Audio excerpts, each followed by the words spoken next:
La influencia de Francis Bacon en la historia de la ciencia es enorme, y su obra se convertirá en un marco de referencia obligada de la política científica de la Inglaterra moderna. Aunque se le considera el padre del empirismo, no es una figura halagada por la filosofía de la ciencia contemporánea. El método inductivo de Francis Bacon. Durante toda su vida, Bacon trató de reformar el saber, es decir, reorganizar el método de estudio científico. Clasificó todas las ramas del conocimiento en función de la mente y las catalogó en memoria, razón o imaginación, haciendo un esquema al que nombró la Gran Instauración. Se da cuenta de que el razonamiento deductivo resalta a expensas del razonamiento inductivo. Su principal propósito era redactar una inmensa historia que pudiera abrir el camino a una filosofía inductiva. Al mismo tiempo, llega a la conclusión de que los científicos deben de ser ante todo escépticos y no aceptar explicaciones que no se pueden probar por la observación y la experiencia sensible. Con esto hace referencia al uso del empirismo, donde realiza una crítica extensa al método aristotélico, ya que consideraba que la verdad solo puede ser alcanzada mediante la experiencia y el razonamiento inductivo. El método inductivo que creó intentaba facilitar un instrumento para analizar las experiencias. Para esto era necesario hacer una recopilación intensa de casos concretos del fenómeno estudiado para una inducción posterior, vigilando las características o propiedades comunes entre ellos, según Bacon. Este procedimiento debía de llevar las particularidades a una generalidad. Se le reconoce haber aportado la lógica al método experimental inductivo, ya que anteriormente solo se podía realizar mediante conclusiones generales. Su método consistía en deducir a partir de las semejanzas en las características o propiedades del mayor grupo al que pertenece el dato en concreto. En otras palabras, el conocimiento se basa ante todo en la experiencia. Este método representa un gran avance en el método científico y significó una mejora en la hipótesis científica. ¿Qué significa la palabra método? De acuerdo con su etimología, la palabra método proviene del griego meta, al lado, odos, camino, o sea, al lado del camino. En su sentido más general, la manera de alcanzar un objetivo, determinado procedimiento para ordenar la actividad. En el sentido especialmente filosófico, como medio de cognición, el método es la manera de reproducir en el pensar el objeto que se estudia. La aplicación consciente de métodos con una base científica es condición esencialísima para que el conocer avance con éxito. El método es objetivo y apropiado si corresponde al objeto que se estudia. En la base de todos los métodos de conocimiento se encuentran las leyes objetivas de la realidad. De ahí que el método se haya indisolublemente unido a la teoría. Existen métodos especiales de las ciencias concretas por cuanto éstas estudian sus objetos específicos. La filosofía, a diferencia de las ciencias concretas, elaboró un método universal del conocimiento, la dialéctica materialista. La base objetiva del método dialéctico está formado por las leyes más generales del desarrollo del mundo material. Este método no suplanta los métodos de las otras ciencias, sino que constituye su base filosófica común y se presenta en calidad de instrumentos de concreto en todas las esferas. La dialéctica es al mismo tiempo el método para la transformación del mundo. El método dialéctico se halla contrapuesto a la dialéctica idealista y a la metafísica. Primeramente, es importante recordar que en las ciencias naturales el método más utilizado es el método científico, lo cual hace que una hipótesis pueda ser comprobada y aceptada. En el monismo metodológico se encuentran dos corrientes, el positivismo y funcionalismo. En el positivismo, uno de los principales defensores de esta corriente fue Augusto Comte, considerado el padre de la sociología.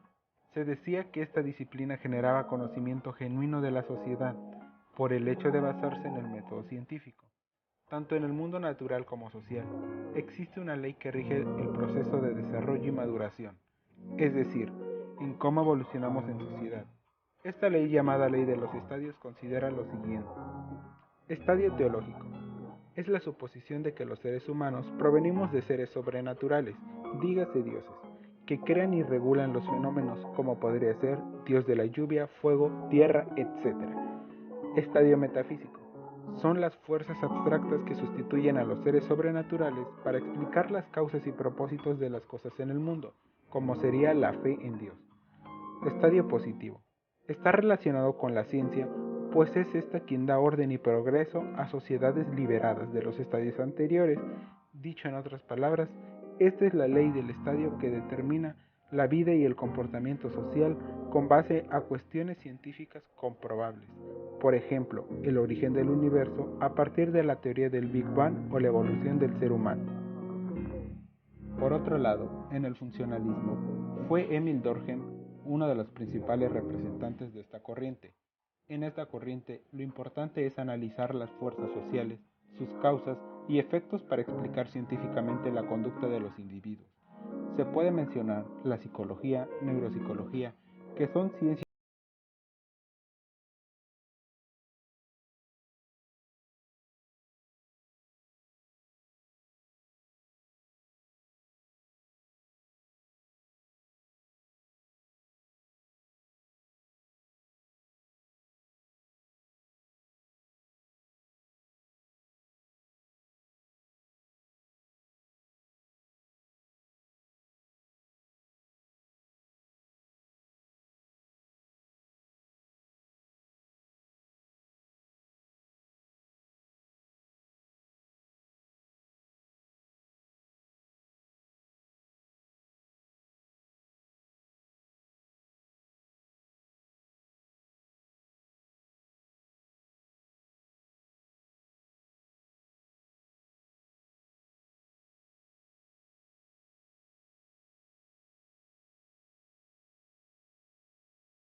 es la conclusión de un proceso de inferencia inductiva y juega un papel muy importante en las investigaciones de tipo mayormente descriptivo. Las leyes, en tanto que universales, no son generalizaciones obtenidas circunstancialmente porque esas generalizaciones resultan de la observación de regularidad. Pero las leyes tienen que explicar y predecir regularidades. Una ley científica no se limita a describir lo que ocurre dados ciertos factores, sino que también formula lo que ocurrirá siempre que se dieran ciertos factores. Una ley científica es un enunciado universal que afirma una conjugación constante, simple o estadística, entre otras propiedades. Ser un enunciado universal es un requisito necesario, pero no suficiente, porque no todo enunciado universal es una ley científica. Se necesitan otras dos condiciones. En primer lugar, contradicción empírica y en segundo lugar, hay que distinguir entre generalización empírica y ley. Además de que sea universal, también es necesario que la ley tenga una contractación empírica. Un enunciado universal, como todos los Pegasos tienen alas, no es una ley científica, porque no hay objetos que sean Pegaso y el enunciado universal no tiene valor empírico. Fenómeno. Etimológicamente hablando, la palabra fenómeno proviene del verbo griego phaino, que significa lo que se muestra o aparece, es decir, hace referencia al conocimiento de datos, por tanto su sentido fundamental es nociológico, relacionado con teoría del conocimiento. El fenómeno siempre hace referencia a los datos que se muestran al objeto de estudio, lo que se quiere conocer. Quien ofrece un matiz específico es Kant, porque para él los fenómenos sí proceden del mundo exterior, pero solo llama fenómenos a los datos ya ordenados por el espacio y el tiempo. Antes hay un caos de impresiones que solo pasa a ser fenómeno cuando el sujeto, a través de las formas a priori de espacio y tiempo, las ordena y así podrá empezar a pensar sobre ello. En singular, fenómeno es lo que puede ser conocido, lo que ofrece datos perceptibles y estudiables. Los enunciados que pretenden ser leyes a partir de la afirmación de la existencia de Dios no pueden ser leyes científicas, porque no hay ningún objeto llamado Dios y cualquier enunciado al respecto no tiene valor empírico ni científico. Una generalización empírica como por ejemplo, todos los estudiantes han participado en una obra, esto no es una ley.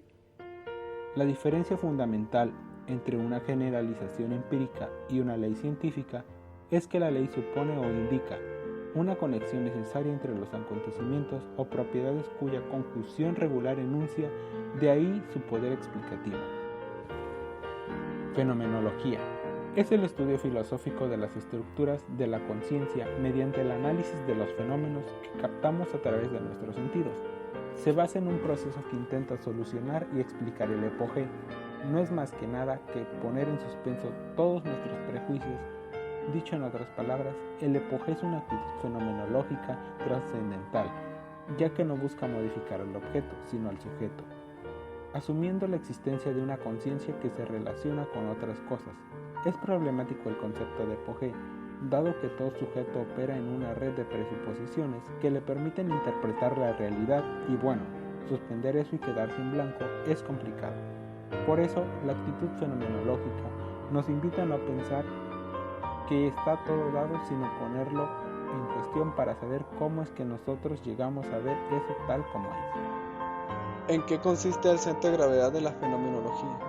Tengamos presente, cuando menos, que esta autonomización del parpadeo fenomenológico, así como la idea de un más allá del giro copernicano, no son sino la incoercible resultante de un simple despliegue de la conjugación entre el giro trascendental de la fenomenología y la transposición a ese nuevo marco de la previa idea, anterior al giro trascendental, de un a priori sintético material y no primeramente subjetual.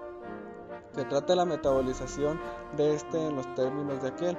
En entero rigor, el giro trascendental de la fenomenología sitúa a lo fenomenológico como ámbito universal o archirregión y no como una región enfrentada al mundo e incluida en él, pero no renuncia a una materialidad de la síntesis a priori que ahora ha de encontrar en lo fenomenológico mismo su centro de gravedad como centro de gravedad contra lo distinto a lo propuesto por la opción kantiana. ¿En qué consiste la tarea del fenomenólogo?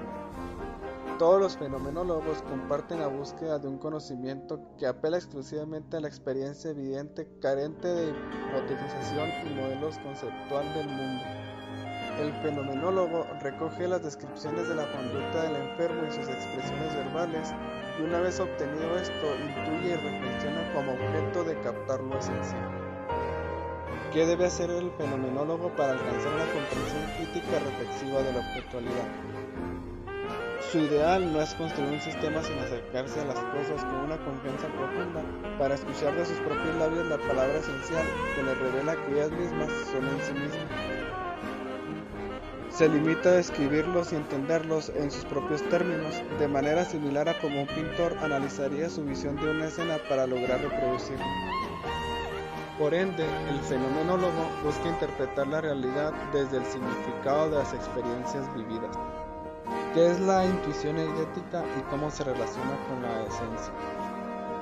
Se refiere al conocimiento intuitivo de la esencia, la diferente posibilidad de conocimiento del fenómeno. Como ejemplo está la alegoría de la caverna del filósofo griego clásico Platón. ¿En qué consiste la objetividad de alguien que practica la fenomenología? ¿Cómo se relaciona con la POC? En el de estudiar la conciencia experimentada desde el punto de vista de la primera persona. Su objetivo va a ser describir la forma en que las cosas se nos aparecen en nuestra experiencia, la forma en que experimentamos las cosas en el mundo circundante. La fenomenología necesita del EPOC porque reclama un fundamento para que pueda impedir todo prejuicio peligroso, como lo dice Husserl. Primer paso metódico de un preservarse de lo ingenuo, natural y en todo caso de valideces que ya hayan sido puestas en vigencia. ¿Cuál es el proceso de la fenomenología para realizar proceso de conocimiento y mundo? El método fenomenológico admite explorar en la conciencia de la persona, es decir, entender la esencia misma, el modo de percibir la vida a través de experiencias, los significados que las rodean y son definidas en la vida psíquica del individuo. fue propuesto por Edmund Husserl. El método fenomenológico consiste en examinar todos los contenidos de la conciencia, determinar si tales contenidos son reales, ideales, imaginarios, etc. Suspender la conciencia fenomenológica de manera tal que resulta posible atenerse a lo dado en cuanto a tal y describirlo en su pureza. ¿Cuál es lo fundamental para la fenomenología? Es la clarificación y fundamentación de todo conocimiento, y si la filosofía es concebida como una ciencia fundada absolutamente, este comienzo tiene que ser absolutamente, y por tanto, es necesario un método que nos permita buscar un conocimiento o evidencia absolutos, dente, indubitable, claro. La fenomenología expone que la conciencia trata como objeto, ofrece un límite a esta pretensión. La subjetividad humana es el fundamento de todo conocimiento científico. Por ende, existe un error lógico al tratar de exponer el fundamento a través de lo que éste ha fundado. ¿Qué significa la subjetividad revalorizada? La subjetividad trascendental constituye al mundo por medio de sus actos intencionales. Husserl sería así el sello de la filosofía moderna, que inició con Descartes al llevar a su máxima expresión la exigencia de tomar la subjetividad como fundamento ontológico y epistémico. Entre las trascendencias se halla el mundo con todas las cosas materiales que lo constituyen, pero también se halla el ser humano visto como individuo psicofísico, como un hecho o ser humano empírico. El ser humano y su cuerpo son una trascendencia que debe ser esclarecida y descrita a partir de sus elementos constitutivos desde la fenomenología trascendental.